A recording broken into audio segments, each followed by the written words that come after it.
Hey there guys, welcome back to another video, and today I'll be showing you how to use YouTube's Super Thanks hidden feature. YouTube's Super Thank is a monetization feature allowing viewers to tip creators on long-form video and shorts, displaying a colorful highlighted comment and a special animation.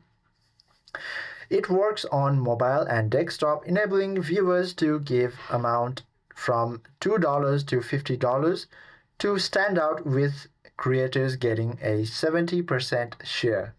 Now, to use Super Thanks, all you have to do is locate the icon. First of all, go ahead and play any video, long form or the short form. Now, once you play that specific video, you should be able to find heart icon with a dollar sign labeled thanks below the video player.